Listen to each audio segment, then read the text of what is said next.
आजकल हम में से ज़्यादातर लोग अपनी परफॉर्मेंस को लेकर बहुत चिंतित रहते हैं। बड़े हो या छोटे बच्चे, सबको यही चिंता सताती रहती है कि वह कैसे अपने काम को सर्वश्रेष्ठ तरीके से पूरा करें। यह डर भी हावी रहता है कि उनके काम को किस तरह लिया जाएगा, पसंद किया जाएगा या फिर नापसंद। हमारे हर कार्य पर हारने का डर मंडराता रहता है।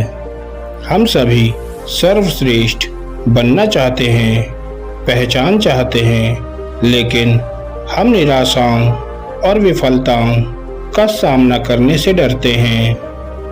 भगवद गीता अध्याय 5 श्लोक 12 में भगवान श्री कृष्ण कहते हैं, भगवान श्री कृष्ण हमें अपने सभी कार्य को उनके चरणों में अर्पित करने और अपनी अपेक्षाओं को त्यागने की सलाह देते हैं। उनका कहना है कि एक सच्चा योगी फल की इच्छा के बिना अपने कार्य करता है, उसे अपनी क्षमता पर भरोसा है।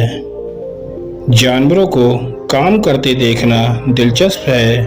उदाहरण के लिए एक ऊंट बिलाव नदियों के पास मिट्टी का बांध बनाने के मामले में एक शानदार इंजीनियर है।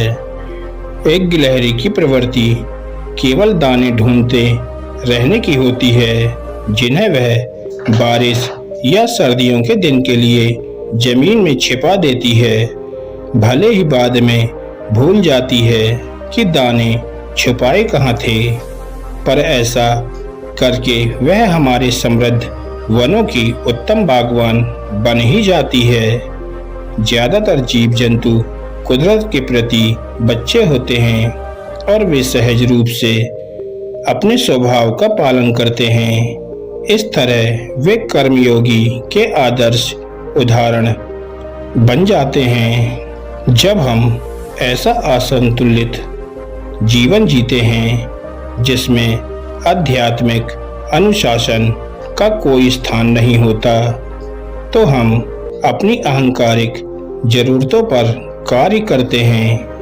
परिणामों के उद्देश्य से किए गए हमारे कार्य केवल चिंता को आमंत्रित करते हैं, जो द्वैत से उत्पन्न होते हैं। फिर संघर्ष बढ़ जाता है। भगवान श्री कृष्ण कहते हैं कि यह स्थिति हमें लालसाओं के जाल में और उलझा देती है। तो हम अपने जीवन में शांति को कैसे आमंत्रित करें? इसके लिए जरूरी है कि अपने काम के परिणामों को अनुग्रह के साथ स्वीकार करने के लिए एक दृष्टिकोण विकसित करें, कार्रवाई पर ध्यान दें और परिणामों के लिए खुले रहें। आपकी अधिकांश गतिविधियां दूसरों पर भी निर्भर है, इसलिए परिणाम हमारे हाथ में नहीं होता है। आप केवल वही कर सकते हैं जो आपके दायरे में है। अपने दायरे को समझें और अपने हर काम में अपना सर्वश्रेष्ठ दें। परिणाम प्रकृति और इस ब्रह्मांड के हाथों में है। बस अपने काम पर ध्यान दें और उसे करने में मजा लें। कोई काम छोटा बड़ा नहीं होता, काम तो बस काम होता है। यहाँ तक कि अपने आसपास के लोगों के साथ आपका जुड़ाव भी सिर्फ एक काम है। आसपास के लोगों के स्वभाव के अनुसार खुद को एडजस्ट करें। अच्छे कर्म करते रहें, बाकी बातें स्वाभाविक रूप से होने लगेंगी। चाहे हम हारे या जीते, हमें हर हाल में एक मूल्यवान सबक हासिल होता है। ऐसा करते हुए हम इस भय से स्वयं को मुक्त कर लेते हैं कि हमारे काम का परिणाम क्या होगा, क्योंकि हम जो कुछ भी करते हैं वह हमारे माध्यम से ईश्वर के कार्य की अभिव्यक्ति है।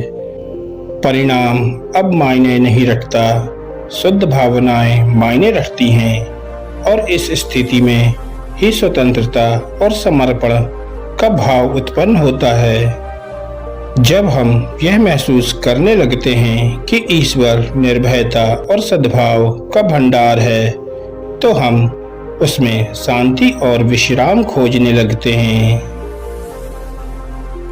धन्यवाद दोस्तों।